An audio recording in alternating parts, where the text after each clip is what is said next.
Muito bem, dando sequência à nossa série Na Trilha das Virtudes, hoje nós vamos falar um pouco sobre esperança. E para tanto, eu os convido a abrir no livro do profeta Isaías, capítulo 40, versos 28 ao 31. Isaías 40, 28 ao 31.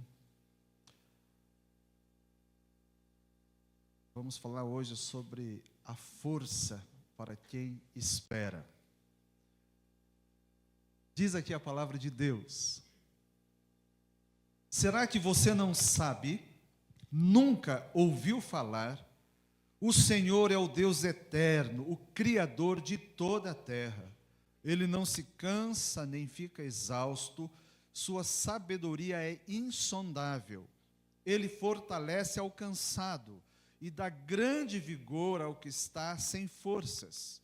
Até os jovens se cansam e ficam exaustos, e os moços tropeçam e caem. Mas aqueles que esperam no Senhor renovam as suas forças. Voam bem alto como águias, correm e não ficam exaustos, andam e não se cansam. Queridos, esse livro do profeta Isaías, ele é dividido em duas grandes partes, duas grandes seções. Do capítulo 1 até o capítulo 39, Deus traz o seu juízo. É uma palavra pesada de julgamento contra Judá e as nações. Mas a partir do capítulo 40 até o seu final no 66, temos uma mudança radical. É uma palavra de consolo da parte de Deus, né? Deus fala de restauração, de trazer de volta, por exemplo, o povo do exílio, que nem tinha acontecido ainda. E nesse texto de hoje, justamente no capítulo 40, nós temos a transição do julgamento à esperança. Bom, nesse tempo do profeta Isaías, o povo de Judá era vassalo da Assíria. O grande império daquela época era o Império Assírio, né, de 734 a.C. até 640, quase coincidindo com o período do ministério do profeta Isaías. E nesse tempo, o povo vivia sob constante medo, porque o reino assírio era terrível. Não à toa, o profeta Jonas, ele tinha um ódio mortal, não queria pregar com risco do povo se converter e Deus não pesar a mão. Era um povo cruel. E viver sob medo, não sei quantos aqui vivem sob constante medo. Ou então vive situação de humilhação, de vergonha. Uma angústia espiritual foi tomando conta do povo de Deus. Um forte desânimo, né, envolveu o coração do povo. E depois de um tempo, o sentimento que o povo de Deus tinha no coração era: Deus esqueceu de nós. Deus esqueceu de nós. Afinal, o que era, né, das grandes histórias que eles ouviam, dos livramentos que Deus dava, das provisões, eles não estavam vendo nada disso. Então, essa sensação é comum na vida do crente também. Quando a gente passa durante muito tempo, tempos de sofrimento, de luta, não por causa do pecado, né? Ou então, uma disciplina amorosa de Deus por causa do pecado, que era o caso aqui do povo, né, de Judá. E então, a gente tem que entender que quando a gente peca, e Deus traz disciplina, e a disciplina nunca é agradável, né? A disciplina sempre traz desconforto. Isso, longe de ser ausência de Deus, na verdade, é evidência do amor paterno de Deus. A Bíblia diz que Deus disciplina, né, a todo aquele que ama. É como um pai disciplina o filho. Mas uma coisa eu acho muito bonita. Eu acho que o reverendo Ricardo Barbosa, da Igreja Presbiteriana do Planalto, uma vez ele contou como ele criava os seus filhos quando eram pequenos.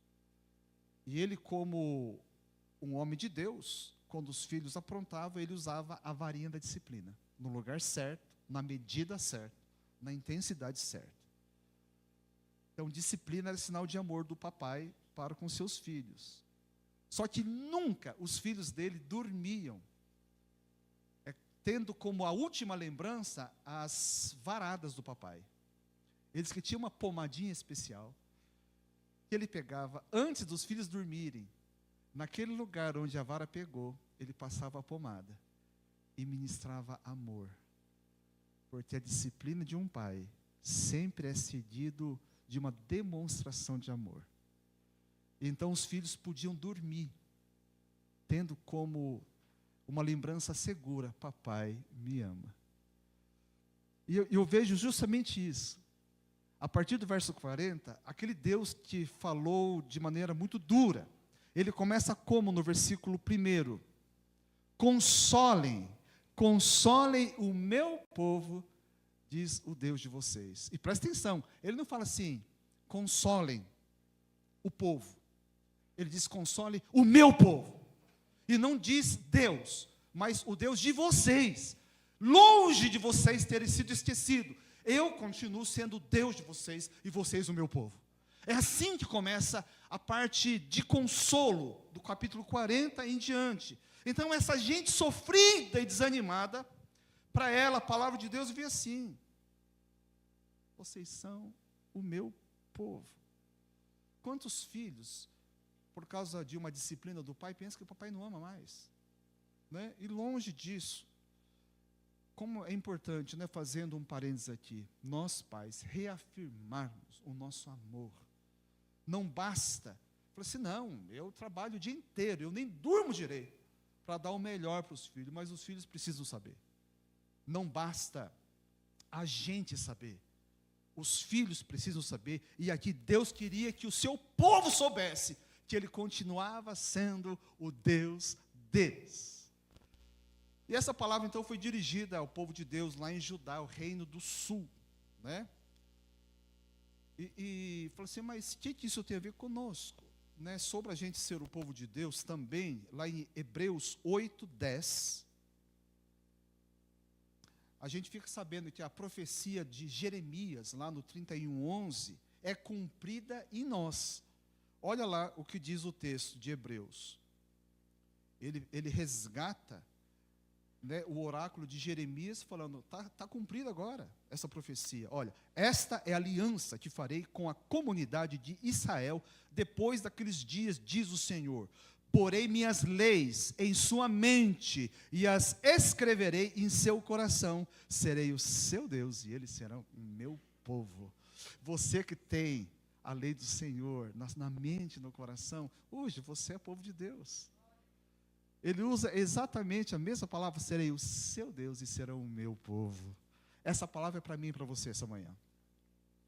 Então atenção, você que crê no Senhor Jesus Cristo, que entregou a sua vida em confiança a Ele, essa palavra é para você nessa manhã. Então, nesse texto que a gente leu, no verso 28, ele diz que, a gente vê que o povo está cansado, mas quem está falando agora é o Deus que não se cansa e sabe o que está fazendo. E esse Deus forte, no versículo 29, ele não é forte apenas para si, ele empresta a sua força para aquele que está sem força. E no versículo 30, ele usa aqui o símbolo de vigor e de força, que é a juventude. Eu sempre achei que era muito forte, né? Achei que conseguia todas as coisas, cada vez menos força, né? E não bastasse eu saber, tomar consciência disso, os meus filhos gostam de fazer, tem questão de que eu saiba disso, por exemplo, me desafia no braço de ferro. É muita covardia isso. Né? Eu acho que o Estatuto do Idoso não permite essas coisas. Né? Ficar me envergonhando na frente da minha esposa. Isso aqui é o triste, né? E cada vez começam a aumentar as dores, né? Todo mundo que tem mais de 50 anos aqui coleciona algumas dores, não é? É gostoso, a gente, quando está os idosos, a gente conversa sobre isso. O que você sente? Aonde que dói? Né? Que remédio você usa? Eu tenho esse. Você quer emprestado? Né? Essa é a conversa. Depois de 50, é assim. No versículo 31. Mas os que esperam no Senhor. Esperar aqui é confiar. É depender do Senhor. É aguardar com fé. Esses têm uma promessa. Receberão forças. Não aquela força que a gente não tem, que cada vez tem menos. A força de dentro. Não a força própria, mas uma força que vem do alto, que vem do Senhor. E quando recebe essa força, a gente vai ver alguns resultados. Qual que é o resultado do crente que espera no Senhor? Ele começa ali. Versículo 31. Mas os que esperam no Senhor renovam as suas forças, voam bem alto como águias. Eu fui pesquisar, porque eu não entendo muito de águia. As águias podem chegar a impressionantes 3 quilômetros de altitude. O impressionante é que é com pouco esforço, né? A águia, ela abre as suas asas longas, largas e fortes, e simplesmente aproveitam do quê? De um fenômeno da natureza, né? O sol aquece a terra irradia o calor em forma de coluna, é um ar quente ascendente, e com isso aí ele vai subindo, tomando carona, tomando de empréstimo essa corrente ascendente. Ou seja, o que ele está dizendo aqui, a águia não vai subir com a força própria, uma força emprestada. E o crente no Senhor Jesus Cristo, aquele que espera no Senhor, que crê no Senhor, experimenta coisas extraordinárias, com recursos que não são próprios, mas que vêm de Deus. E essas coisas acontecem. Nas Escrituras a gente vê muito disso, só que a gente não consegue marcar essa data, a gente não sabe quando acontece, porque já que não é nosso, né, vem de Deus, a gente não sabe quando vem. Mas que vem, né? A gente vê a vida de José lá no Gênesis. Ele ficou muitos anos, estrangeiro, escravo, em terra estranha, cultura estranha. Mas a gente vê que ele não perdeu a fé, não perdeu a esperança, porque ele se manteve fiel quando tudo poderia fazê-lo crer de que Deus o havia abandonado. A experiência, a esperança, né, não o deixou. E porque ele continuou esperando, confiando no Senhor, literalmente, de uma hora para outra, de escravo, ele é colocado como governador do Egito. Isso é alçar voos, né? Deus fez ele voar, e nada ele fez para isso, a não ser uma coisa: manter a esperança. Guardou fidelidade ao Senhor. E tantos outros a gente vê nas Escrituras, né?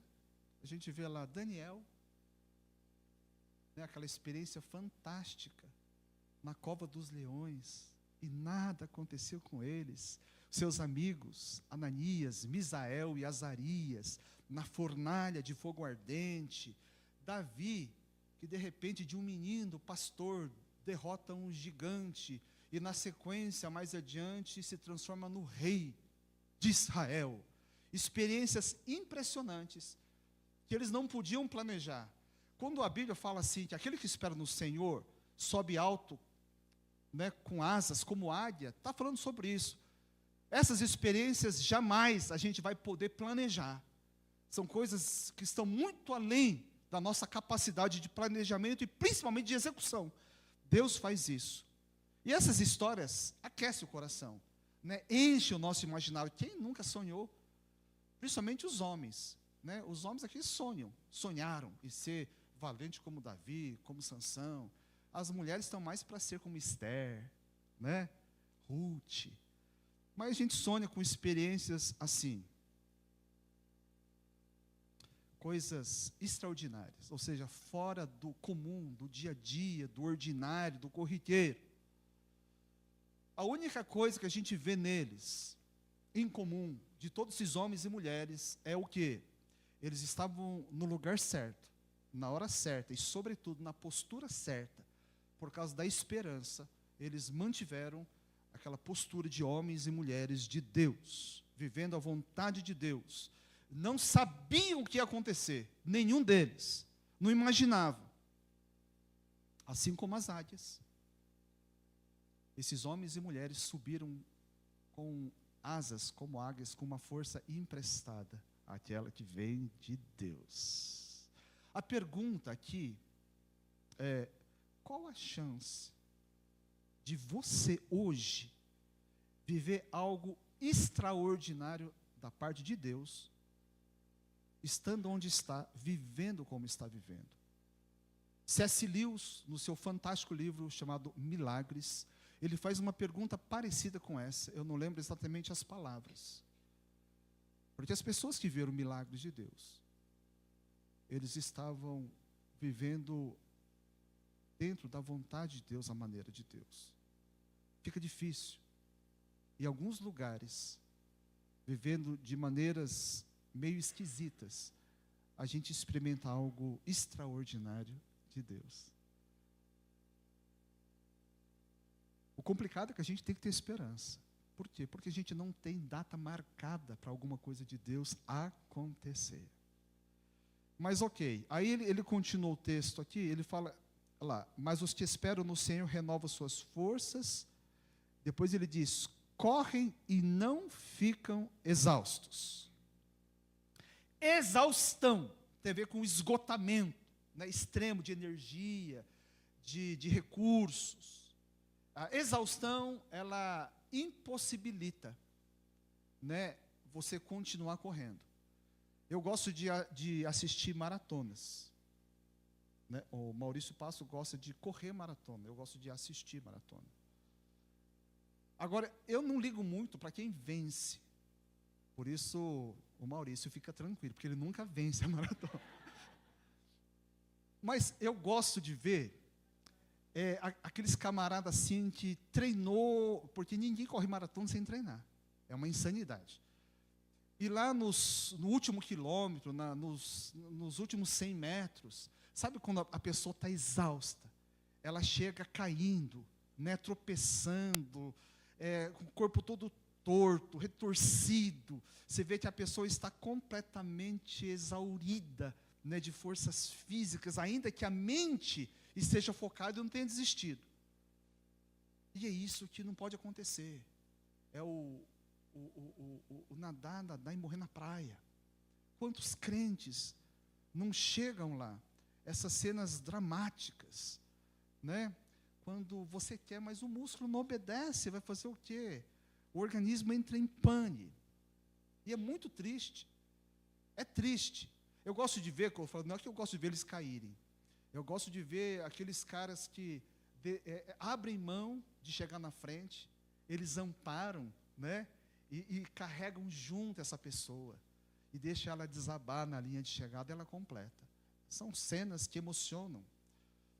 Lá na Olimpíadas de Los Angeles, não sei se foi de 92, Gabriele Anderson, da Suíça, né? Ela chegou em uma das últimas, eu acho, né?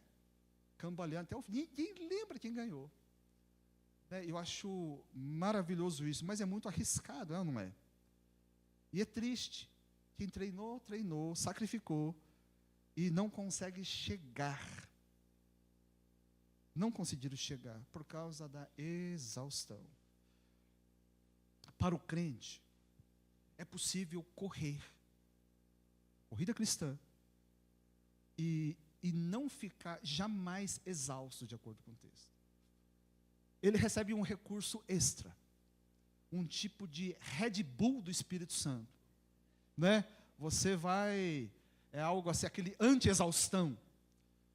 E por isso ele vai chegar até o fim. O texto diz, né? Ele vai chegar no destino. Só vai precisar de uma coisa: esperar no Senhor. O apóstolo Paulo, próximo já do final da sua vida, ele escreveu lá em 2 de Timóteo, capítulo 4, versículo 7. Essa foi a última carta que ele escreveu, né? De acordo com os estudiosos, lá no ano 66, 67, que ele morre. Então, foi por aí que ele escreveu. E são as linhas finais. Ele diz lá, ó: combati o bom combate, terminei a corrida, guardei a fé. Ele terminou a corrida, antes de morrer. Não sei como é que alguém consegue, né? Antes de morrer, falando, não, eu completei. Aqui acho que ninguém consegue falar isso. Paulo podia falar, né? Ele sabia que ele já ia ser oferecido como libação, que ele morreria. Desde a conversão de Paulo, ele enfrentou uma sequência de tribulações na sua corrida, e ele nunca ficou exausto, porque ele nunca deixou de esperar no Senhor. E ele dá uma pequena mostra de como foi. Ele sintetiza. É lógico que no meio, nas entrelinhas, tinha muito mais coisa, mas vamos dar uma olhada o que ele mesmo fala, lá em 2 de Coríntios 11, 23 a 27, como que foi a vida desse nosso irmão. Você que acha que a sua vida está muito corrida, olha lá. Trabalhei muito mais, fui encarcerado mais vezes, fui açoitado mais severamente e exposto à morte repetidas vezes. 5 vezes recebi dos judeus 39 açoites.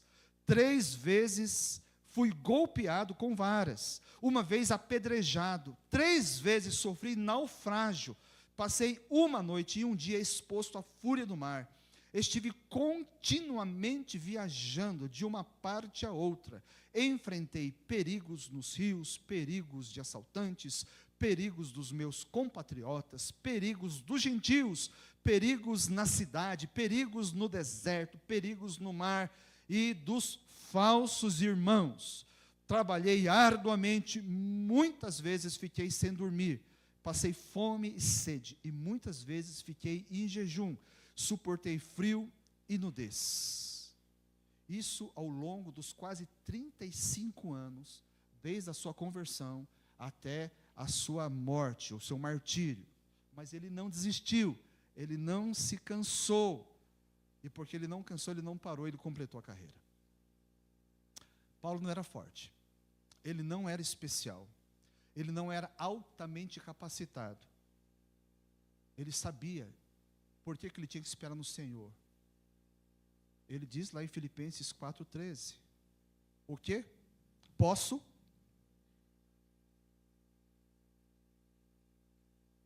O seu segredo não estava nele, mas estava fora dele. Deus é aquele que o fortalecia. Olha, nós temos psicólogos aqui nessa igreja.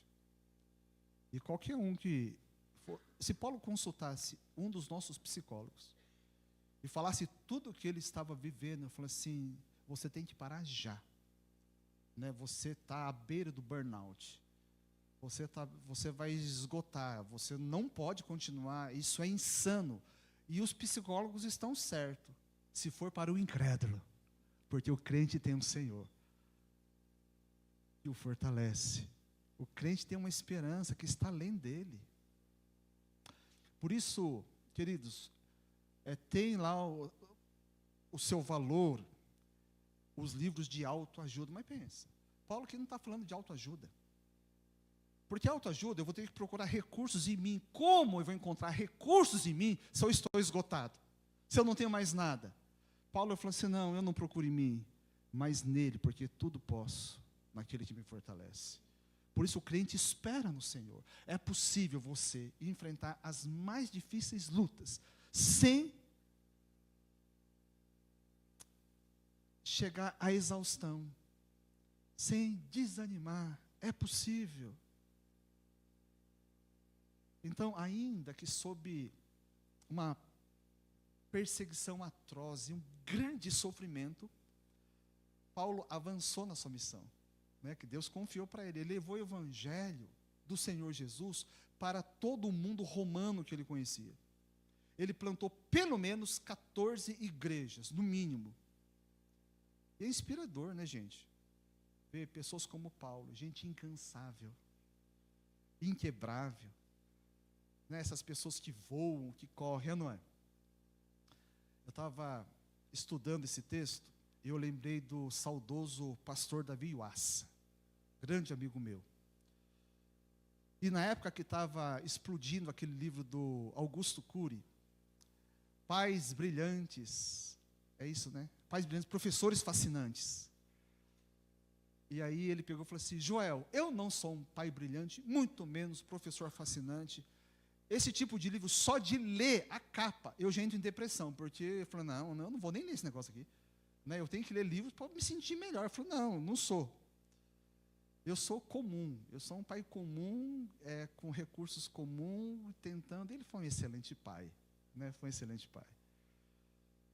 Então, tem gente na igreja também que começa a ver os grandes heróis, e aí você coloca a sua biografia ao lado desses, e fala assim, meu Jesus amado, eu acho que nem crente eu sou, né? De tão fraquinho que eu fico perto desses. E eu concordo. E aí que, vendo esse versículo 31, eu vi algo assim muito curioso. Por quê? O natural seria falar assim, olha, andar, correr e então voar, não é? É do level 1 para o level 3, não é? A gente crescer. Esse é o natural. Se um dia você quiser correr com o Maurício, alguém quer virar corredor aqui? Ninguém. Continua sozinho. Continua não chegando em primeiro lugar sozinho. Mas se você quer, vai conversar com o Maurício. O que ele vai falar? Ele vai perguntar, como é que é a sua vida hoje? Você vai falar, não, o único corrida que eu faço é no videogame. Né? Sedentário. Ok, ele falou, começa com caminhada. Caminha bastante, fortalece. Depois de um tempo, ele faça corridas leves, curtas, não intensas. Né? Aí você vai progredindo até o ponto de chegar a poder correr com ele. Né? Com força. Não é assim que funciona? Né? A gente vai aos poucos. E se você treinar para valer, você, além de passar o Maurício, você vai voar. Né? O desafio é a gente continuar amigo depois dessa manhã. Mas acho que a gente vai dar certo. Mas aqui a gente tem o contrário. A gente tem voar, correr e andar. Né? E de alguma maneira, parece que o andar aqui é colocado como clímax. E aqui poucos voaram, alguns conseguem correr, estou falando na vida cristã, mas andar todo mundo pode, não é? Andar todo mundo pode. Não é nada de excepcional, né? É falar, mas andar, né? Eu queria derrubar gigante, eu queria abrir o mar, eu queria construir uma arca, não sei. Andar é algo rotineiro, é normal, é ordinário, é sem graça, alguns dizem. Mas nós não devemos menosprezar esse andar. Porque caminhando passo a passo, a gente chega longe. E principalmente, a gente pode chegar no destino, onde Deus quer que a gente chegue.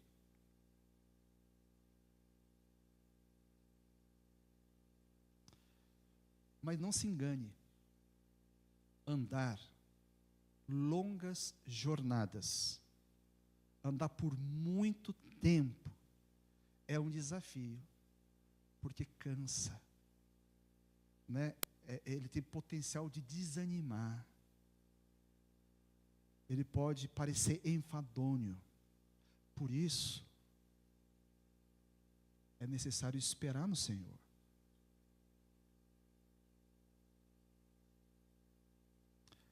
É muito complicado, porque a gente sonha em voar, a gente quer voar, mas ao invés de voar, tem que enfrentar no dia a dia esse chão duro. Dia a dia, todo dia. Na Bíblia, a gente tem, então, gigantes que voaram. outros tantos que correram, mas também temos gigantes que andaram. E para mim, um dos heróis que eu tenho na Bíblia, um gigante que parece que só andou, pelo menos a grande parte da vida dele é Noé. No capítulo 6 do Gênesis, versículo 9, a Bíblia diz: Noé era homem justo e íntegro. Entre os seus contemporâneos, Noé andava com Deus. Ele viveu em dias violentos, né? A Bíblia estava coberta de violência, por isso Deus trouxe seu juízo. Agora, veja bem, primeiro, essa declaração de que ele era justo e íntegro não foi uma autoafirmação, né? Foi Deus quem disse isso. E ele andava com Deus. E diferente de Elias, Elias era alguém também que andou na presença de Deus, mas voou muitas vezes. E chegou num tempo que ele achava que ele era o único, né? Era o último biscoito do pacote. Falou: Senhor, só eu fiquei, né? E a Bíblia diz que Deus chega lá e fala assim: você está enganado, camarada. Eu reservei 7.000. Então, a sensação no sofrimento é essa mesmo. É só eu estou sofrendo, não é? Parece que ninguém mais está. Eu queria viver igual a dona Teru, que está sempre sorrindo, alegre, parece que ela não sofre. Fica um dia com ela para você ver, né? Como é que é. O sorriso dela tem um segredo, né? Ela espera em alguém. Louvado seja Deus. Mas diferente de Elias, Noé, ele que não se achou um coitado, falou: Senhor, só eu restei, só ele restou. Deus olhou toda a humanidade e só encontrou um, Noé. Noé. Um solitário seguidor do Senhor. Não é bom para aqueles que se sentem só no seu ambiente de trabalho, no seu ambiente acadêmico. Parece que todo mundo está indo na direção e só eu, e então não consigo me posicionar, porque é difícil nadar contra. Mas Noé foi um camarada que nadou contra a correnteza. Só ele. E ele recebeu a ordem do Senhor, o quê? De construir a arca. Algum tempo depois que ele fez 500 anos. Não sabe exatamente de idade. O Senhor mandou construir a arca. O dilúvio veio depois, lá quando ele tinha lá 600 anos. Então, a gente entende que a construção da arca durou algo em torno de 100 anos. Ninguém aqui vai viver 100 anos. Alguém quer uma oração para viver mais de 100 anos? Ninguém. Ok, então ninguém vai. O que a gente não vai ter de vida, ele teve só para construir uma arca, gente. Olha só que coisa. É que a Bíblia fala tão rápido, parece que não, né? Você lê num capítulo, manda construir, no segundo já está construído. Eu falei: caraca, né? Foi rápido, ele voou, né? The Flash. Conseguiu construir uma arca inteira em segundos, mas não foi. E como é que foi esse intervalo de tempo? A gente não sabe, né? A chuva, como nós a conhecemos hoje, não existia, tá certo? Então, ele esperava no Senhor, mas não esperava alguma coisa que ele nem tinha ideia do que era. Não tinha nada parecido com chuva. E Deus falou assim: eu vou fazer cair dilúvio. Eu falei: sim, legal, dilúvio. Né? Como é que é isso? Não sei. Não, então, nós estávamos esperando algo que ele não tinha a menor ideia. Já precisou esperar alguma coisa que você não tem ideia, né? Do que é 100 anos construindo a arca, sem ter noção do que ele estava esperando. E nesse período de 100 anos, ele viveu sem grandes milagres, sabe? Sem voos, sem corridas. 100 anos de obediência persistente e solitária. Ele sem cão Jafé, com as suas noras, sua esposa. Durante 100 anos, cada dia dele foi marcado por uma rotina medonha, terrível, de repetições. Terrivelmente enfadonhas e pesadas. 100 anos. Eu imagino, a Bíblia não fala, mas a gente é autorizado a imaginar, né? Com base naquilo que a gente conhece. Ele acordava, né, dava um beijo na senhora Noé, fazia um culto doméstico, ia para a floresta, cortava a árvore. Machado, gente, porque não tinha serra elétrica. No outro dia, acordar, beijar a véia, ir para a floresta e machado. Eu não sei quantos anos o camarada teve que ir na floresta cortar toras. Depois, arrastar essas toras lá para onde ele está. Mas lá, não sei quantos anos.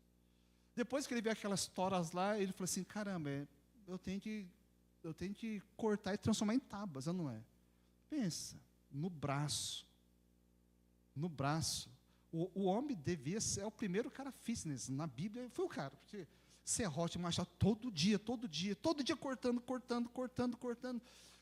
Você, filho, te acha. O Theo vivia enfadado. Toda vez que ele viajava de Cuiabá para cá, 2.000 quilômetros. Ele não aguentava. Ver sempre a mesma paisagem, só soja, plantação de soja. Um dia ele não aguentou. E graças a Deus, você é filho do Joel, não Noé. 100 anos. Papai, o que vamos fazer hoje? Floresta, cortar madeira, serrar madeira, cortar madeira, serrar madeira, todo dia. E nada de diferente, todo dia. Isso é andar, sem longos e intermináveis anos. Nada de voo, nada de corrida, dia a dia, isso aí. Agora, junto com isso, né, ele tinha as lutas dele também. Né, talvez o que fazia ele sair da rotina é o quê? É o desafio comum de todos nós. Tinha que procurar alimento, porque ninguém ia levar comida para eles. Não tinha iFood naquela época. Tinha que procurar caçar, plantar, tinha que lidar com os filhos, com as fases dos filhos. Né? O desafio de criar um filho adolescente, 3 filhos adolescentes. Não é brincadeira. E pensa, as moças daquela época era tudo gente que não temia Deus. Elas se ofereciam todo dia para os filhos, e o pai tinha que segurar os filhos ali na rede, não é? Porque os hormônios estavam lá em ebulição. Pensa, a tensão que ele viveu. E sem falar as crises de casamento, só pensa que não teve crise de casamento. Teve crise de casamento. Acho que algumas crises foi até bom, porque ele estava tão assim, falei assim, hoje a velha está brava. Não, vou serrar mais tempo. Né? Porque aí quando chegar em casa, a velha está dormindo. Mas é dia a dia. Né? E sem deixar, olha só, de ser um representante de Deus. Porque representante de Deus, ele não basta ele viver justiça, viver integridade. O representante de Deus, ele abre a boca, ele proclama, ele faz diferença, ele anuncia. 2 de Pedro joga luz. Gênesis não nos fala, mas 2 de Pedro 2:5, ele fala aqui, olha, que Deus não poupou o mundo antigo, mas protegeu Noé, que proclamava justiça, e 7 pessoas de sua família, quando destruiu com o dilúvio o mundo dos perversos. Noé proclamava. Gente, esse cara é fantástico. Hoje nós somos 30% do Brasil de evangélicos. E tem muita gente que no ambiente de trabalho, ninguém sabe que ele é crente. E tem alguns que é melhor que ninguém saiba mesmo, porque o testemunho é tão torto, que se souber, vai ser um anti-marketing da igreja de Jesus Cristo. Mas Noé, no mundo de perversos, de gente que não amava a Deus, ele proclamava justiça. Como era isso, eu não tenho ideia. Mas a Bíblia diz que ele proclamava. Quanta oposição e perseguição Noé deve ter sofrido. Um justo no meio de injustos. Ele andou toda uma vida sem se cansar, porque certamente ele esperou em quem? No Senhor.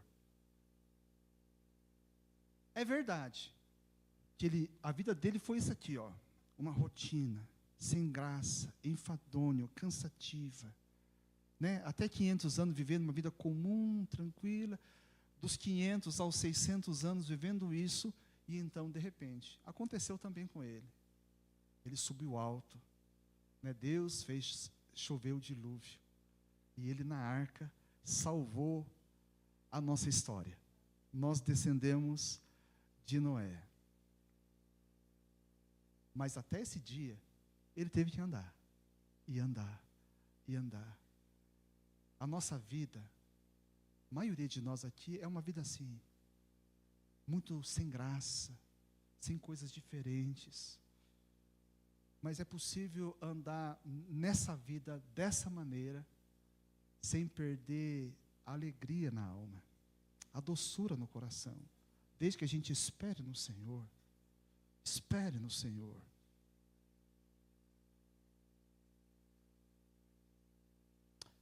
A missionária Letty Coleman, ela, juntamente com o seu marido Charles Coleman e o bispo Jude Nakada, começaram a Igreja Holly no Japão em 1901.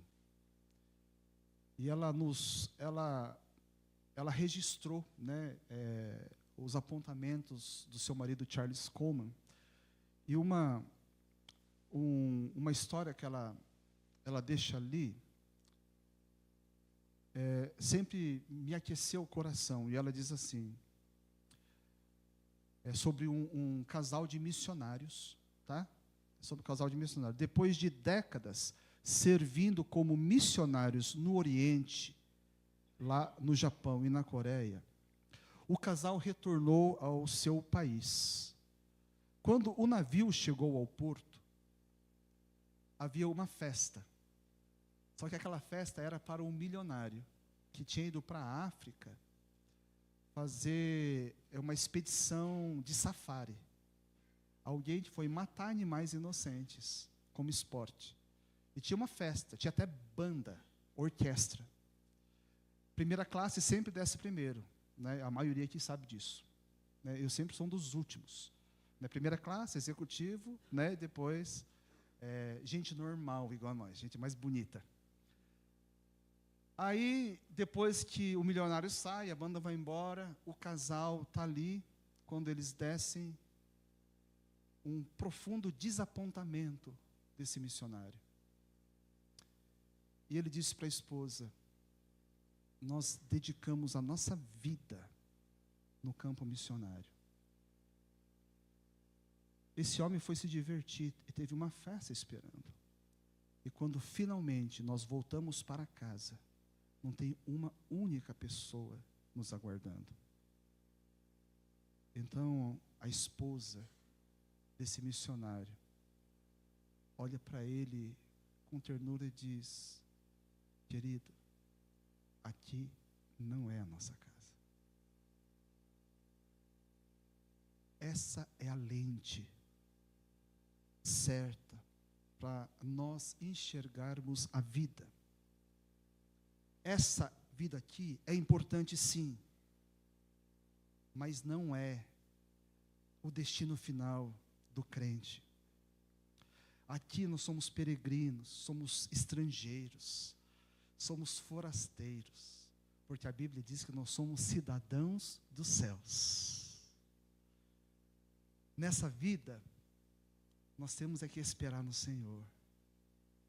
E enquanto a gente espera, Ele vai dar forças para mim e para você, para a gente voar, quando Ele decidir agir de maneira sobrenatural e surpreendente. Ou então para correr, quando a jornada nossa exigir intensidade e resiliência. E para a grande parte do nosso tempo, da nossa vida, para andar. Sabe, continuar andando com coragem, com força, com brilho nos olhos, quando nada de espetacular estiver acontecendo. Para a gente continuar seguindo em fidelidade ao Senhor. Espere no Senhor. Você será sustentado. E por ser sustentado, vai chegar onde tem que chegar. E no fim, quando eu e você chegarmos na nossa verdadeira casa, o nosso Pai vai nos receber com as seguintes palavras, Mateus 25, 21, eu termino aqui. Muito bem, servo bom e fiel. Você foi fiel no pouco, eu o porei sobre o muito. Venha participar da alegria do seu Senhor. Curva sua cabeça.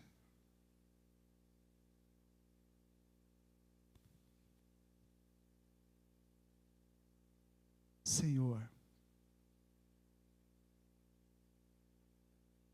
que Que convite maravilhoso é esse que a tua palavra nos faz. Esse encorajamento que recebemos para esperar, para colocar a nossa esperança no Senhor. E então, Senhor, nós podemos ficar descansados, seguros, porque o Deus que não pode mentir prometeu: subirão com asas como águias, correrão e não se cansarão, caminharão e não ficarão exaustos, não chegarão àquela fadiga extrema, porque o Senhor nos fortalecerá. E eu peço, Deus, por aqueles que aqui se encontram num estado de cansaço. Ó Deus, não são exaustos, mas estão cansados.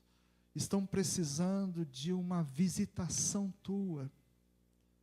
E nós não precisamos pedir que isso aconteça, porque todos nós, ó Deus, vamos focar no Senhor e esperar no Senhor, e o resultado não será outro. A força virá, alguns vão correr, alguns, ó Deus, vão ser tomados por uma força renovada, poderosa, e vão poder correr.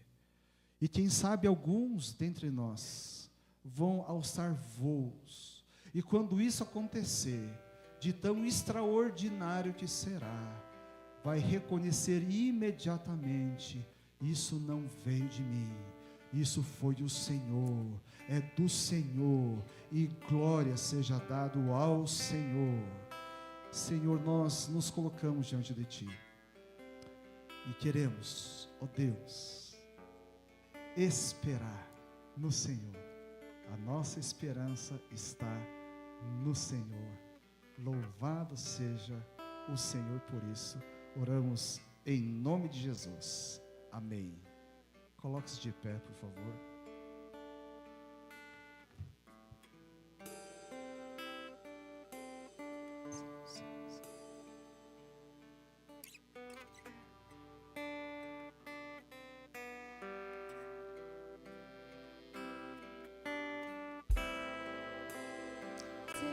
Os teus olhos sempre atentos permanecem em mim,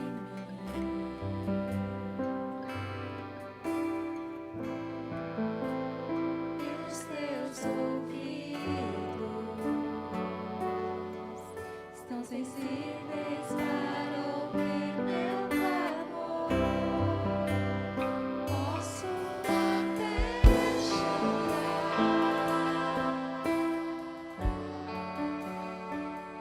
a alegria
Que a graça do nosso Senhor e Salvador Jesus Cristo, o amor de Deus o Pai, a comunhão e o consolo do Espírito Santo seja com cada um aqui, com toda a igreja de Cristo. Amém e amém.